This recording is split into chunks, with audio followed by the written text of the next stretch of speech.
Morning lovely people, कैसे हैं आप सब। उम्मीद करती हूँ आप सभी स्वस्थ होंगे, मस्त होंगे। मैं भी बिल्कुल ठीक हूँ। और आज का ये जो व्लॉग है ये बाकी व्लॉग से थोड़ा सा डिफरेंट होने वाला है, क्योंकि आज मैं अपना कोई रूटीन नहीं शेयर करूंगी। ये एक रिक्वेस्टेड वीडियो है। कई सब्सक्राइबर्स अक्सर मुझसे कमेंट बॉक्स में पूछते रहते हैं कि आपने अपनी होम बेकरी कैसे स्टार्ट की, एक होम बेकरी को स्टार्ट करने के लिए क्या क्या बेसिक सामान चाहिए होता है, क्या कोई लाइसेंस चाहिए होता है, और कैसे आप सक्सेसफुली एक होम बेकरी को रन कर सकते हैं। तो ये सारे सवालों का जवाब आज मैं इस वीडियो में देने वाली हूं। हो सकता है वीडियो बहुत लंबा हो जाए, तो मैं इसको 2 पार्ट्स में कवर करूंगी। एक पार्ट में आज करूंगी, एक पार्ट में कल करूंगी। तो आज के पार्ट में मैं आपको बताऊंगी कि क्या क्या वो बेसिक चीजें हैं जो कि एक होम बेकरी स्टार्ट करने के लिए आपको चाहिए होंगी। तो चलिए शुरू करते हैं ये वीडियो। होपफुली ये वीडियो आपको यूजफुल लगेगा, इन्फॉर्मेटिव लगेगा। और हाँ, अगर आपके और क्वेश्चंस हैं और क्वेरीज हैं तो मेरे इंस्टाग्राम में आप मुझे मैसेज कर सकते हैं, ये है उसका लिंक। तो चलिए शुरू करते हैं ये वीडियो। तो आप में से कई लोग जानते होंगे कि मैं एक होम बेकर हूं और घर से ही एक बेकरी रन करती हूं। तो मुझे कई सब्सक्राइबर्स पूछते रहते हैं अक्सर कि एक होम बेकरी कैसे स्टार्ट की जाती है, उसको स्टार्ट करने के लिए क्या क्या सामान चाहिए होता है, और क्या एक होम बेस्ड बिजनेस को रजिस्टर करवाना जरूरी है, और अगर हाँ तो कैसे, और एक होम बेकरी चलाने के लिए क्या आपको बेकिंग में किसी डिग्री या सर्टिफिकेट की जरूरत है। तो चलिए आज इन्हीं सारे सवालों का जवाब लेकर मैं ये वीडियो बना रही हूँ। उम्मीद करती हूँ ये आपको जरूर यूजफुल लगेगा। तो चलिए स्टार्ट करते हैं। तो सबसे पहला सवाल है कि क्या किसी डिग्री या सर्टिफिकेट के बिना मैं एक होम बेकिंग बिजनेस शुरू कर सकती हूँ। तो हाँ, आप बिल्कुल कर सकते हैं। अगर आपके बनाए हुए केक, आपका बनाया हुआ खाना आपकी फैमिली को, आपके रिलेटिव्स को, आपके दोस्तों को पसंद आता है और वो आपकी तारीफ करते नहीं थकते हैं, तो आप जरूर होम बेकिंग या होम कुकिंग शुरू कर सकते हैं। होम बेकिंग या होम कुकिंग शुरू करने के लिए आपको किसी तरह की कोई सर्टिफिकेट या डिग्री की जरूरत नहीं है, केवल थोड़ा सा हुनर चाहिए। और अगर आपके हाथों में वो हुनर है, आपके हाथों में वो टेस्ट है कि आपका खाना खाते ही लोग वाह वाह कर उठते हैं और उंगलियां चाटते नहीं थकते हैं, तो आप जरूर जरूर एक होम बेकरी या होम कुकिंग बिजनेस शुरू कीजिए। मुझे भी ये बिजनेस शुरू करने का आइडिया मेरे फ्रेंड्स और रिलेटिव्स ने ही दिया। मैं पहले केवल अपने फ्रेंड्स के लिए, अपनी फैमिली के लिए केक्स वगैरह बेक करती थी और वो बहुत तारीफ करते थे मेरे केक्स की। उनको बहुत पसंद आता था उसका टेस्ट, उसका डिजाइन। तो वो अक्सर मुझसे कहते थे कि तुम अपना टैलेंट वेस्ट कर रही हो, तुम क्यों नहीं बेकिंग बिजनेस शुरू करती हो। शुरू में मुझे लगता था शायद ये मैं मैनेज नहीं कर पाऊंगी, मेरे लिए डिफिकल्ट होगा, लेकिन धीरे धीरे मुझ में कॉन्फिडेंस आता गया और करीब 3 साल पहले मैंने ये होम बेकिंग बिजनेस शुरू किया और आज अपने उस डिसीजन से मैं बहुत बहुत बहुत ज्यादा खुश हूं। तो प्लीज, अगर आप में भी बेकिंग या कुकिंग का पैशन है और अगर आपके हाथों में वो हुनर है, वो जादू है, वो टेस्ट है, तो आप भी ये होम बेस्ड बिजनेस, ये फूड बिजनेस जरूर शुरू कीजिए। हाँ, शुरू में आपको जरूर ज्यादा मेहनत करनी पड़ेगी और थोड़ी परेशानियों का सामना करना पड़ेगा। हो सकता है कि आपको थोड़े से फ्री सैंपल्स भी बांटने पड़े अपने काम को लोगों तक पहुंचाने के लिए, लेकिन यकीन मानिए, अगर एक बार आप लोगों का विश्वास जीत लेते हैं, अगर आप उनको वो क्वालिटी, वो टेस्ट दे पाते हैं जो कि वो आपसे एक्सपेक्ट कर रहे हैं, तो आपके बिजनेस को सक्सेसफुल होने से कोई नहीं रोक सकता। और इस होम बेस्ड बिजनेस का सबसे बड़ा एडवांटेज मुझे पता है क्या लगता है, कि मैं अपने घर के कंफर्ट में रहकर अपना काम करती हूँ। मेरी फैमिली निग्लेक्ट नहीं होती है, मेरा घर निग्लेक्ट नहीं होता है, मुझे घर से कहीं बाहर नहीं निकलना पड़ता है, और सबसे बड़ी बात, मैं खुद की अपनी बॉस हूँ। तो मुझे छुट्टी लेने के लिए किसी के सामने रिक्वेस्ट नहीं करना पड़ता है। जैसे कि मान लीजिए मुझे अपनी फैमिली के साथ हॉलीडे पे जाना है या फिर मेरे घर में कोई फंक्शन है, तो मुझे अपने बॉस के आगे जाकर छुट्टी के लिए गिड़गिड़ाना नहीं पड़ता है। मैं छुट्टी अपने आप अपनी मर्जी से ले सकती हूँ। हाँ, ये जरूर है कि मैं अपने कस्टमर्स को बहुत ज्यादा परेशान नहीं करती हूँ, मैं बहुत लंबी छुट्टी नहीं लेती हूँ, और अगर उनका कोई ऐसा ऑर्डर है जिसको कि मैं जाने से पहले या फिर आने के बाद बना सकती हूँ, तो वो ऑर्डर मैं एक्सेप्ट कर लेती हूँ।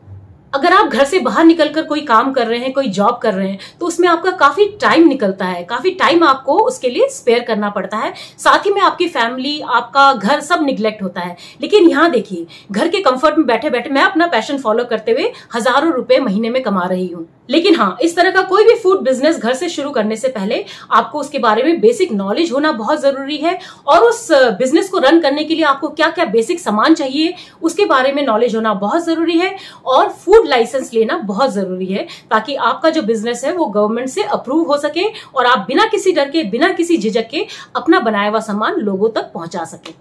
तो चलिए सबसे पहले मैं आपको दिखाती हूँ कि अगर आप एक बेकिंग बिजनेस शुरू करना चाहते हैं तो क्या क्या वो बेसिक आइटम्स हैं जो कि आपको खरीदने पड़ेंगे या आपके किचन में होने ही चाहिए। चलिए मैं दिखाती हूँ आपको। तो ये वो बेसिक आइटम्स हैं जो कि बेकरी शुरू करने से पहले आपके पास होना जरूरी है।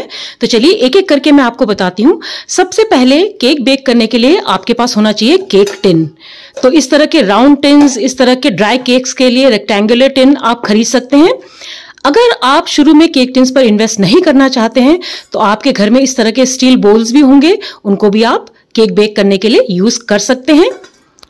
और केक बनाने के लिए जिन इंग्रेडिएंट्स की जरूरत पड़ती है उसमें सबसे पहले आता है मैदा। तो ये मैदा आप खरीद कर रख सकते हैं, बहुत ज्यादा क्वांटिटी में ना खरीदें वरना खराब हो जाएगा। तो जब आप छोटे स्केल से शुरू कर रहे हैं तो आपके घर में कम से कम 1 या 2 किलो मैदा तो रहना ही चाहिए।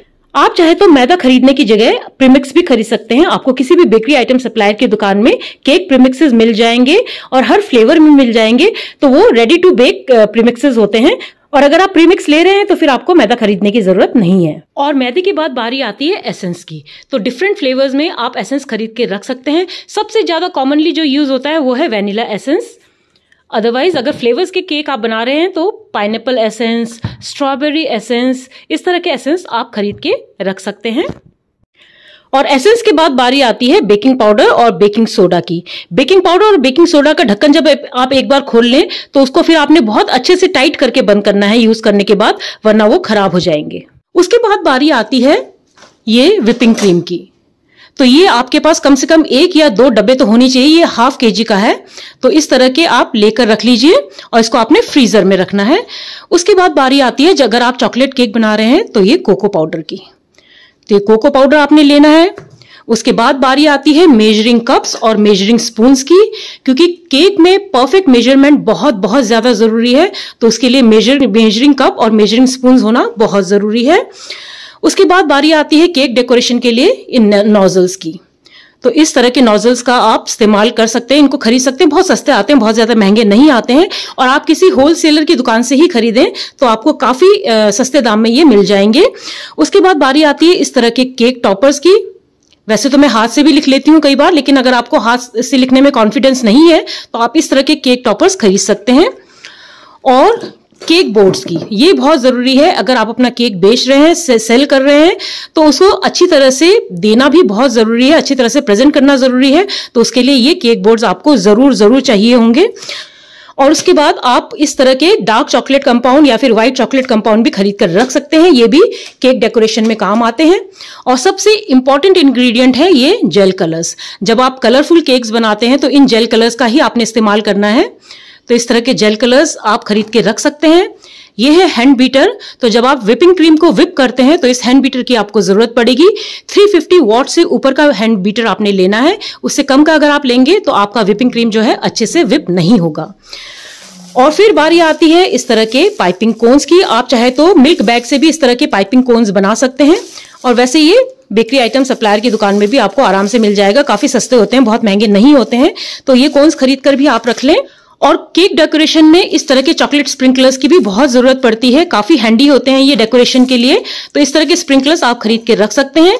और इस तरह के चोको चिप्स भी आप खरीद कर रख लें तो आपके लिए काफी यूजफुल रहेगा डेकोरेशन के लिए। और आखिरी में बारी आती है जब आप अपना केक को पैक करते हैं, केक बना लेते हैं, उसको पैक करने की बारी जब आती है तो इस तरह के केक बॉक्सेस की आपको जरूरत पड़ेगी। थोड़ा सा स्टर्डी बॉक्स लें, ये भी आपको किसी भी बेकरी आइटम सप्लायर की दुकान में मिल जाएंगे और डिफरेंट साइजेस में मिल जाएंगे। तो ये है सारे बेसिक आइटम्स जो कि आपको अपनी बेकरी शुरू करने से पहले खरीदने ही होंगे। और ये सारा सामान खरीदने में आपको शायद 3000 रुपए तक लग सकते हैं, बहुत ज्यादा पैसे नहीं लगेंगे। हाँ, ये हैंड बीटर थोड़ा महंगा आता है, ये करीब 2000 तक का आपको मिलेगा। बाकी सामान खरीदने में आपको 3000 रुपए तक ही लगेंगे, उससे ज्यादा आपको शायद नहीं लगेंगे। सो आई जस्ट होप कि मैंने सारे आइटम्स जो है वो कवर कर लिए हैं। तो ये सारी बेसिक चीजें हैं जो कि आप एक होम बेकरी जब शुरू करें तो आपको खरीदनी पड़ेंगी। इसके अलावा आपको चाहिए होगा एक ओटीजी। ये मेरे पास 60 लीटर का ओटीजी है। आप चाहे तो 45 लीटर्स या फिर 40 लीटर्स का भी खरीद सकते हैं। और अगर आप इसमें इन्वेस्ट नहीं करना चाहते हैं इनिशियली शुरू में, तो आप कढ़ाई में या फिर पतीले में भी केक को बेक करके तैयार कर सकते हैं। और कढ़ाई में और पतीले में केक कैसे बेक करते हैं वो वीडियोस मैं पहले भी अपने चैनल पर अपलोड कर चुकी हूं, उनका लिंक मैं डिस्क्रिप्शन बॉक्स में आपके साथ शेयर कर लूंगी, अगर आप चाहें तो उसे देख सकते हैं। तो इस तरह के ओटीजी पर अगर आप इन्वेस्ट करना चाहते हैं तो करें, वरना आप गैस चूल्हे के ऊपर कढ़ाई या पतीले में भी केक बेक करके तैयार कर सकते हैं। और अब मैं आपको दिखाती हूँ कि कैसे अपने छोटे से किचन में भी मैं अपने सारे बेकिंग के आइटम्स को बहुत ही अच्छे से ऑर्गेनाइज करके रखती हूँ। तो मेरे किचन की एंट्री के पास ही ये एक पेंट्री बना हुआ है, इसके अंदर मैं अपने सारे बेकिंग आइटम्स रखती हूँ। ये देखिए कितने अच्छे से मैंने इनको ऑर्गेनाइज कर रखा है। तो इससे मेरा टाइम भी बचता है और जब मुझे चीजें चाहिए होती है तो बड़ी आसानी से मुझे मिल जाती हैं। तो टॉप में आप देखेंगे कि ये एसेंस है, ये फूड कलर है, ये लिक्विड फूड कलर है, और बाकी तरह के जितने भी सामान हैं जो कि केक डेकोरेशन में यूज होते हैं वो मैंने यहाँ रखे हैं। नीचे की तरफ है बेकिंग पाउडर, बेकिंग सोडा, ये आपको जिलेटिन वगैरह दिखाई देगा यहाँ पे। ये भी लिक्विड कलर्स हैं, ये जेल कलर्स हैं, ये लेस बनाने के लिए सामान है, और ये मेरे डेजर्ट कप्स हैं। ये देखिए ये भी केक टॉपर्स है। और इस तरफ अगर आप आएंगे तो जो ऊपर बॉक्स है उसमें मैंने रखा है कोको पाउडर। ये थोड़ा सा एक्स्ट्रा कोको पाउडर भी मैंने लेकर रखा हुआ है। ये है ईस्ट, इंस्टेंट ईस्ट, और ये देखिए मफिन लाइनर है ये। और इस तरह के सारे ये यहाँ पे जो भी सामान आपको दिखेगा वो सारी केक बेकिंग में यूज होते हैं। ये मेरे ग्लव्स हैं। ये आपको जो आप देख रहे हैं ये है bake and serve cake liners. और इस सेक्शन में मैंने रखे हुए हैं ये सिलिकॉन मोल्ड्स, कई तरह के सिलिकॉन मोल्ड्स हैं मेरे पास। और ये है फॉन्डेंट, तो ये व्हाइट फॉन्डेंट है, पीछे की तरफ आपको कलरफुल फॉन्डेंट भी दिखेंगे। और नीचे की तरफ मैंने रखे हैं केक बोर्ड्स, पेस्ट्री बोर्ड्स। तो इस तरह से इस छोटे से पेंट्री में भी मैंने बहुत ही अच्छे से अपने सारे बेकिंग आइटम्स को अरेंज करके रखा हुआ है। ये देखिए, तो ये मेरे लिए काफी टाइम सेव करता है और मुझे चीजें ढूंढने की जरूरत नहीं पड़ती है। तो मेरे सारे बेकिंग आइटम्स मैंने यहीं अरेंज कर रखे हैं। और ये जो छोटा कैबिनेट है यहाँ मैंने रखे हैं हर तरह के केक टिन्स, केक स्टैंड, और जो बाकी एक्स्ट्रा आइटम्स है जैसे कि ये एसेंस वगैरह वो भी मैंने यहाँ रखे हैं। तो देखिए इस तरह से मैंने इनको ऑर्गेनाइज कर रखा है। इस तरफ आपको सारे टिन्स नजर आएंगे, केक स्टैंड नजर आएगा। और ये जो बॉक्स है इसमें मैंने रखा है ये केक टॉपर्स और नोजल्स। तो इस तरह से अगर आप ऑर्गेनाइज करके रखेंगे तो छोटी सी जगह में भी आप बड़े आराम से अपनी बेकरी को रन कर सकते हैं। बस थोड़ा सा ऑर्गेनाइजिंग स्किल की जरूरत है और पेशेंस की जरूरत है, दैट्स इट। और इन बेसिक सामानों के बारे में बात करने के बाद अब बारी आती है फूड लाइसेंस की, जो कि आपको गवर्नमेंट से लेना ही पड़ेगा कोई भी फूड बिजनेस स्टार्ट करने से पहले। तो आपको FSSAI से लाइसेंस लेना बहुत जरूरी है, जिसका फुल फॉर्म है food safety and standard authority of India. ये गवर्नमेंट ऑर्गेनाइजेशन है और आपको इस ऑर्गेनाइजेशन से फूड लाइसेंस लेना बहुत जरूरी है अगर आप किसी भी तरह का फूड बिजनेस रन कर रहे हैं। तो इनिशियली आप 1 साल के लिए ये लाइसेंस ले सकते हैं और उसके बाद आप इसको बढ़ा सकते हैं अगर आपका बिजनेस अच्छे से रन करना शुरू हो जाता है तो। और FSSAI से फूड लाइसेंस लेना बहुत ही आसान है, कोई बहुत लंबा चौड़ा प्रोसेस नहीं है, कोई भी इसे कर सकता है। बस आपने इनके गवर्नमेंट साइट में जाना है और वहां पे अपने लाइसेंस के लिए अप्लाई करना है। केवल 100 या 200 रुपए आपको देने पड़ते हैं और फिर आप ऑनलाइन इस लाइसेंस के लिए अप्लाई कर सकते हैं और विदिन 1 मंथ आपका ये लाइसेंस आ जाता है। आप उसका प्रिंट आउट निकाल कर उसको लैमिनेट कर अपने पास रख सकते हैं। जैसे कि मैंने 5 साल के लिए अपने फूड बिजनेस का रजिस्ट्रेशन करवाया है, लेकिन आप चाहे तो शुरू में इसे 1 साल के लिए करा सकते हैं और फिर अगर आपका बिजनेस अच्छे से रन करने लगे तो आप उसको रिन्यू भी करा सकते हैं। तो चलिए अब मैं आपको बताऊंगी कि कैसे आप गूगल में जाकर इस लाइसेंस के लिए अप्लाई कर सकते हैं। इसके लिए सबसे पहले गूगल पर जाकर FSSAI सर्च कीजिए। आपको बहुत सारे साइट्स दिखेंगे, आप नीचे स्क्रॉल करते जाइए और यहाँ आप FSSAI.gov.in वाली साइट पर क्लिक कीजिए। यहाँ आपको फॉस्कोस लिखा दिखेगा और इस पर क्लिक करते ही एक नया पेज खुलेगा और इसको भी आप स्क्रॉल करते जाइए और फिर आपको मिलेगा apply for licence oblique registration. यहां जैसे ही आप येलो बॉक्स पर क्लिक करेंगे तब आपको ये पेज मिल जाएगा और इसको भी आपने स्क्रॉल डाउन करते जाना है। और जैसे ही आप स्क्रॉल डाउन करेंगे आपको ये 3 बॉक्सेस मिलेंगे। रेड में लिखा होगा apply for licence oblique registration, green में लिखा होगा apply for licence oblique registration railway और ब्लू में लिखा होगा apply for licence oblique registration airport seaport. तो आपको रेड बॉक्स में क्लिक करना है यानी कि apply for licence oblique registration पर और जैसे ही आप इस पर क्लिक करेंगे आपको ये पेज दिखेगा। यहाँ आपने स्टेट सिलेक्ट करना है, उसको क्लिक करना है। जैसे कि मैंने यहाँ पे मान लीजिए असम भर दिया है और जैसे ही आप स्टेट सिलेक्ट करके नीचे स्क्रॉल डाउन करेंगे तो आपको काफी सारी लिस्ट दिखेगी। उस पर आपको प्रोप्राइटरी फूड पर सिलेक्ट करना है और फिर प्रोप्राइटरी फूड पर ही आपने दोबारा से क्लिक करना है, फिर आपको ये पेज दिखेगा। और जैसे ही आप यहाँ पर क्लिक करेंगे तो आपको click here to apply for central licence for all business नजर आएगा और उस पर जैसे ही आप क्लिक करेंगे तो आपका फॉर्म यानी कि एप्लीकेशन जो है वो ओपन हो जाएगा। यहाँ पर आपने सारी डिटेल्स भरने हैं जैसे कि आपका नाम, address, address proof, passport size photograph और आपका पैन कार्ड। और सारे इन्फॉर्मेशन ठीक से और अच्छे से भरने के बाद आप पेमेंट कीजिए और सबमिट कर दीजिए अपना फॉर्म, और 1 महीने के अंदर आपको आपका ई लाइसेंस मिल जाएगा। आप उसका प्रिंट आउट निकालकर उसको लैमिनेट करके रख सकते हैं। तो देखिए, है ना इसे भरना कितना आसान।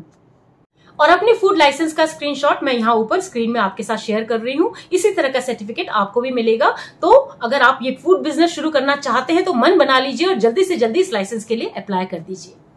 तो उम्मीद करती हूँ कि ये वीडियो आपको जरूर यूजफुल लगा होगा, खासकर उनको जो कि अपने घर से बेकिंग या कुकिंग बिजनेस शुरू करना चाहते हैं। और अगर इस वीडियो को देखकर आप में से 1 या 2 भी इस बिजनेस को शुरू करने का मन बना लेते हैं ना, तो मुझे लगेगा कि ये वीडियो बनाना मेरे लिए सफल हो गया।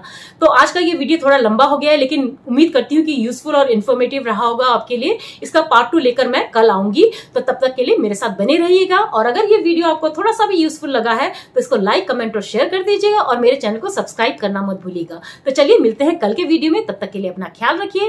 Bye bye and take good care of yourself.